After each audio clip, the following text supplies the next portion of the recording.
বিসমিল্লাহির রহমানির রহিম। চামড়ায় মডেল কলেজ কর্তৃক আয়োজিত একাদশ শ্রেণীর অনলাইন ক্লাসে সকল শিক্ষার্থীকে জানাই স্বাগত।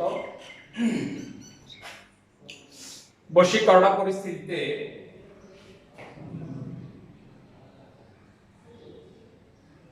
আশা করি সকল শিক্ষার্থী আল্লাহর অশেষ রহমতে ভালো আছো, আমিও ভালো আছি।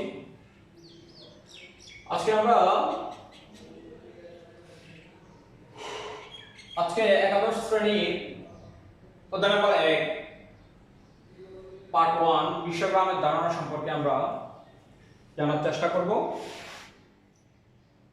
তো বিশ্বগ্রামের ধারণা সম্পর্কে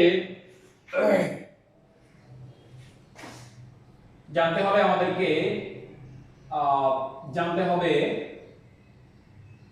ডেটা বা উপাত্ত কি, এরপরে আমাদেরকে জানতে হবে ইনফরমেশন বা তথ্য কি, এরপরে আমাদেরকে জানতে হবে ইনফরমেশন টেকনোলজি বা তথ্য প্রযুক্তি কি, ডাটা কমিউনিকেশন টেকনোলজি বা যোগাযোগ প্রযুক্তি কি,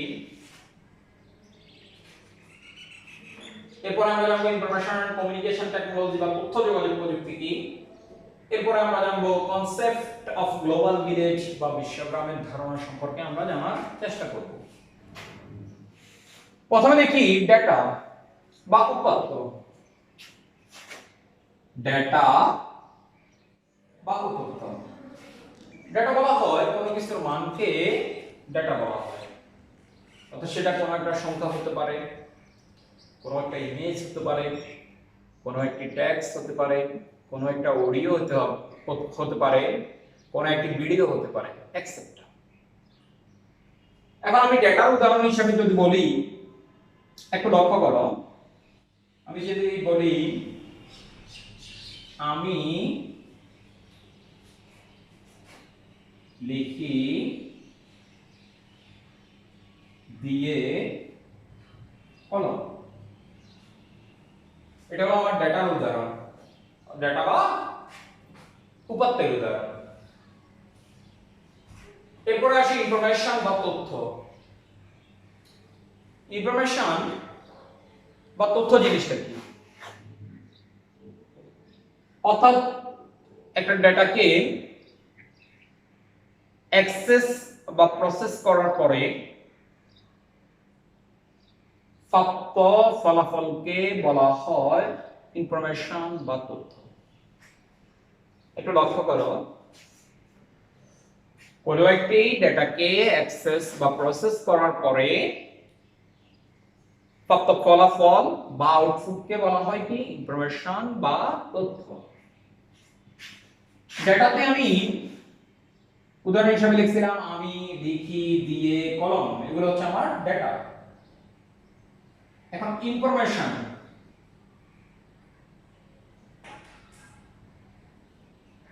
বা তথ্য, এখন এই ডেটাটাকে আমি অ্যাক্সেস বা প্রসেস করব।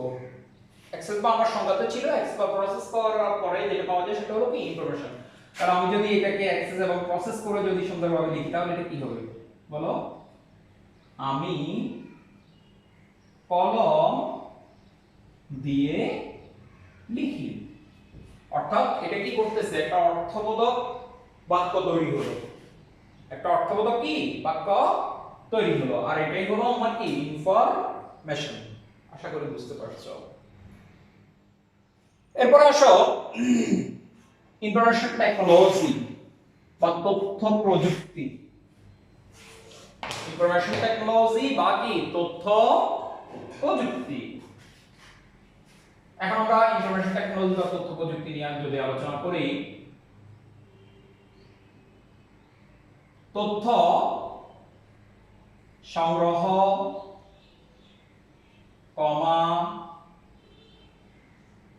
প্রক্রিয়াকরণ,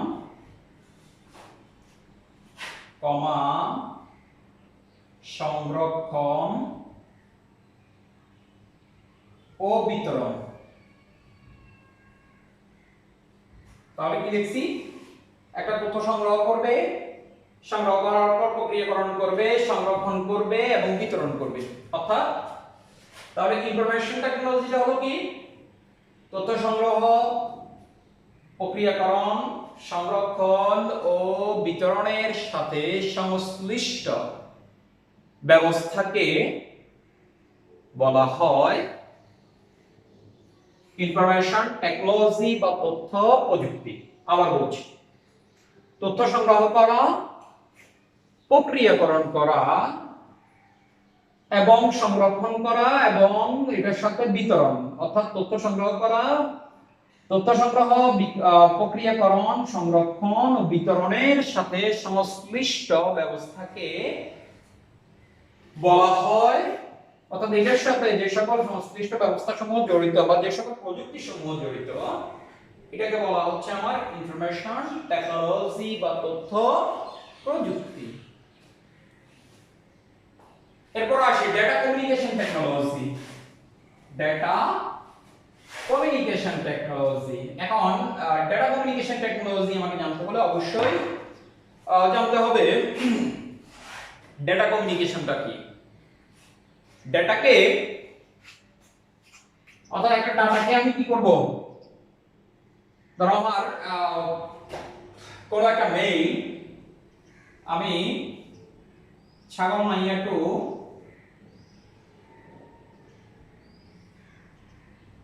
কোথায় পাঠাবো, ফেনীতে পাঠাবো। একটা মেইল, একটা মেইল অ্যাড্রেসের কথা যদি বল, একটা মেইল আমি পাঠাবো, একটা ছবি পাঠাবো আরেকজন একটা মেইলে।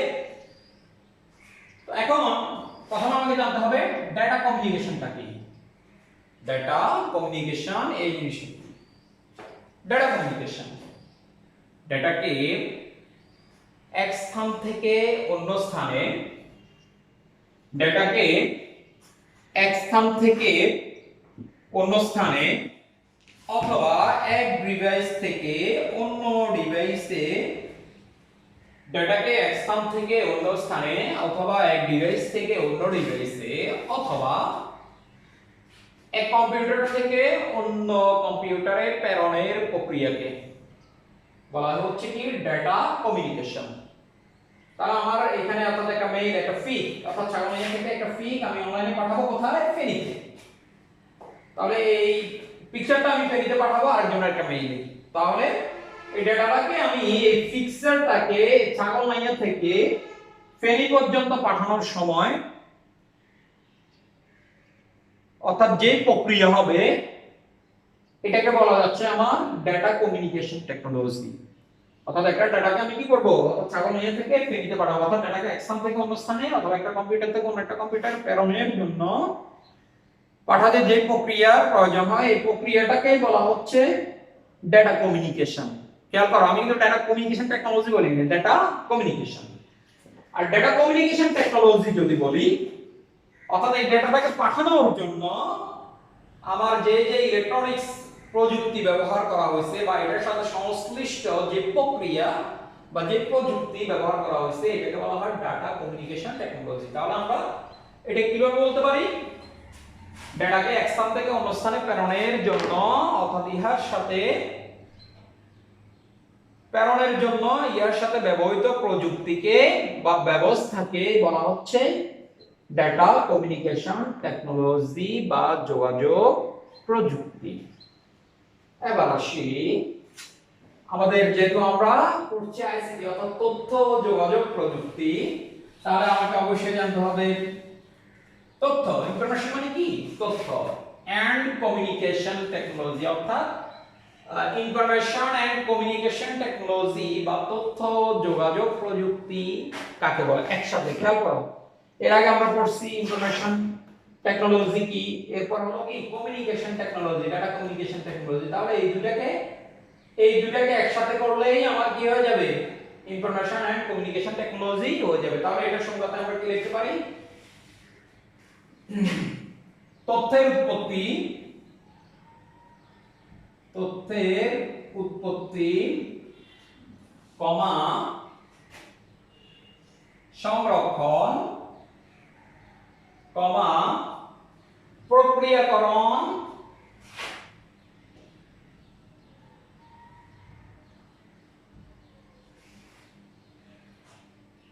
কমা সঞ্চালন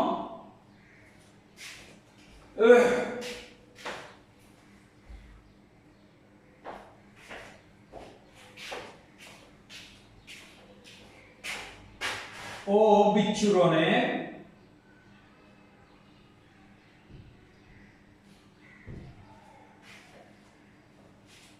সকল ইলেকট্রনিক প্রযুক্তিকে বলা হয় কি বলা হয় ইনফরমেশন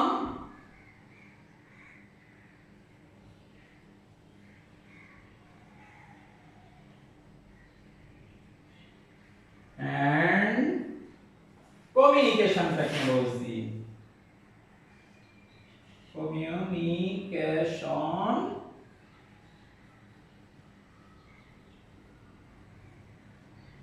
তাহলে এখানে কি বলছে তথ্যের উৎপত্তি কি বলতেছি আমি অর্থাৎ এটা হলো ইনফরমেশন এন্ড কি কমিউনিকেশন টেকনোলজি তাহলে তথ্যের উৎপত্তি সংরক্ষণ প্রক্রিয়াকরণ সঞ্চালন ও বিচ্ছুরণে সকল ইলেকট্রনিক প্রযুক্তিতে অর্থাৎ এটাকে সংগ্রহ করা থেকে রক্ষণাবেক্ষণ থেকে প্রক্রিয়াকরণ থেকে সঞ্চালন ও বিতরণের সাহায্যে যে সকল ইলেকট্রনিক প্রযুক্তি ব্যবহার করা হয়েছে এটাকে বলা হচ্ছে আমার একসাথে কি ইনফরমেশন এন্ড কমিউনিকেশন টেকনোলজি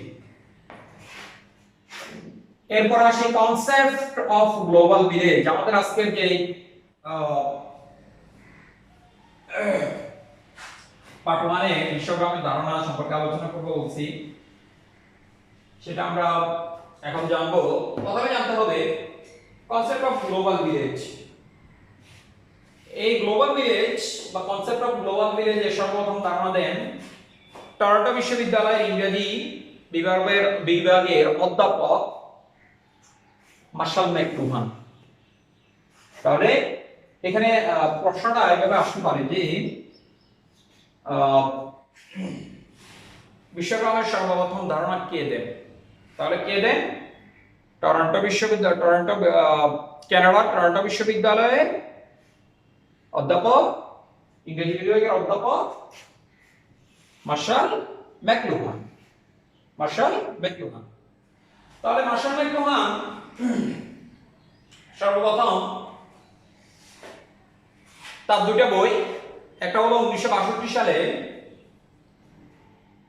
দা গেটেনবার্গ তাহলে 1962 সালে তার একটা বই হলো কি দা গেটেনবার্গ এবং 1964 সালে আন্ডারস্ট্যান্ডিং মিডিয়া 1964 সালে আন্ডারস্ট্যান্ডিং মিডিয়াতে তিনি কি করেন বিশ্বগ্রামের ধারণা দেন আবার খেয়াল করো তাহলে বিশ্বগ্রামের ধারণা সর্বপ্রথম কে দেন কানাডার টরন্টো বিশ্ববিদ্যালয়ের ইংরেজি বিভাগের অধ্যাপক মার্শাল ম্যাকলুহান কি করেন তার 1962 সালের বই যেটা দা গেটেনবার্গ এবং 1964 সালের আরেকটা বই আন্ডারস্ট্যান্ডিং মিডিয়াতে কি করেন বিশ্বগ্রামের ধারণা প্রদান করেন তো তার আন্ডারস্ট্যান্ডিং মিডিয়া যে বইটা আছে এই আন্ডারস্ট্যান্ডিং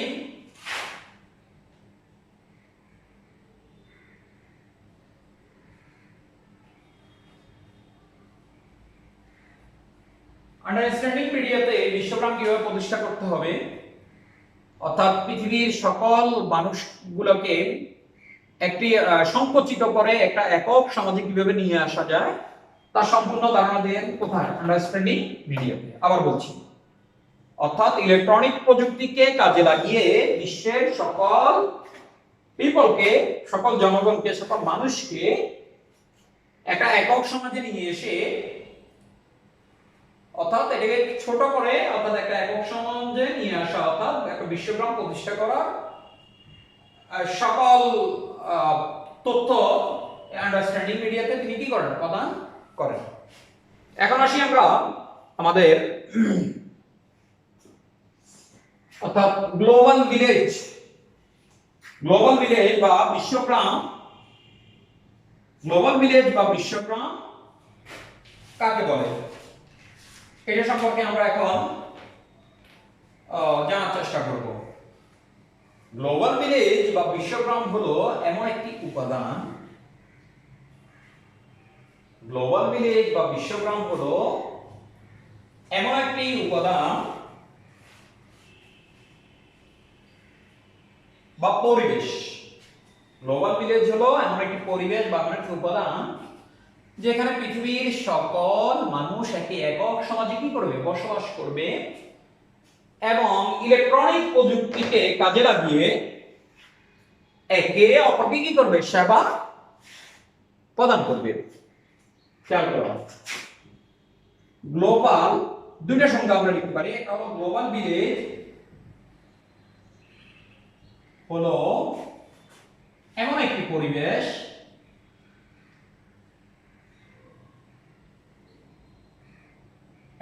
পরিবেশ যে স্থানে পৃথিবীর সকল মানুষ একটি একক সমাজে বসবাস করে, একটি একক সমাজে বসবাস করে, ইলেকট্রনিক প্রযুক্তিকে বা তথ্য প্রযুক্তিকে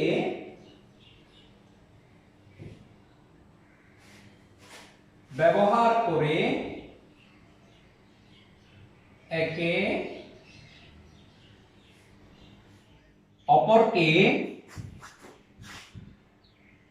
সেবা দিয়ে থাকে। তাহলে এখন আমরা একটু সংজ্ঞাটা লক্ষ্য করি। কি বলছে? গ্লোবাল ভিলেজ হলো এমন একটি পরিবেশ যে স্থানে পৃথিবীর সকল মানুষ একটি একক সমাজে বসবাস করে। একক সমাজে কিভাবে বসবাস করবে? অর্থাৎ ইন্টারনেটের মাধ্যমে সবাই কোথায় থাকবে? অর্থাৎ ইন্টারনেটের মাধ্যমে সবাই একটা স্থানে একত্রিত হবে। একক সমাজে বসবাস করা মানে হচ্ছে ইন্টারনেটের মাধ্যমে কি করবে? অর্থাৎ একটা একক ইন্টারনেটের মাধ্যমে সবাই একসাথে হবে, ইলেকট্রনিক বা তথ্য প্রযুক্তিকে ব্যবহার করে একে অপরকে কি করবে? সেবা দিয়ে থাকবে। সেবা বলতে কি? আমি ধরো আমেরিকার একজন নাগরিক সম্পর্কে জানতে পারবো, সেও আমার সম্পর্কে জানতে পারবে। আমি আমার কালচার সম্পর্কে তাকে জানাতে পারবো, সে তার কালচার সম্পর্কে জানাতে পারবে। আমি আমার দেশ সম্পর্কে জানাতে পারবো, সে আবার তার দেশ সম্পর্কে আমাকে কি করতে পারবে? জানাতে পারবে। যার কারণে বলতেছি কি, একক সমাজে বসবাস করে ইলেকট্রনিক বা তথ্য প্রযুক্তিকে ব্যবহার করে একে অপরকে কি করে দেয়? সেবা প্রদান করে থাকে। এই সংখ্যাটাও লেখা যাবে, আবার আরেকটা সংখ্যা লেখা যায় এইভাবে।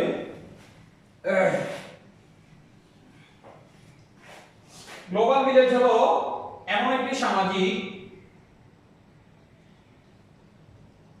গ্লোবাল ভিলেজ হলো এমন একটি সামাজিক ও সাংস্কৃতিক ব্যবস্থা। সামাজিক ও কি সাংস্কৃতিক ব্যবস্থা যার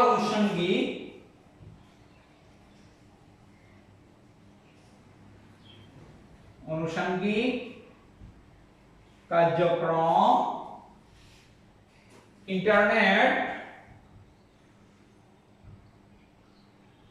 তথা তথ্য প্রযুক্তির মধ্যে বিদ্যমান। তথ্য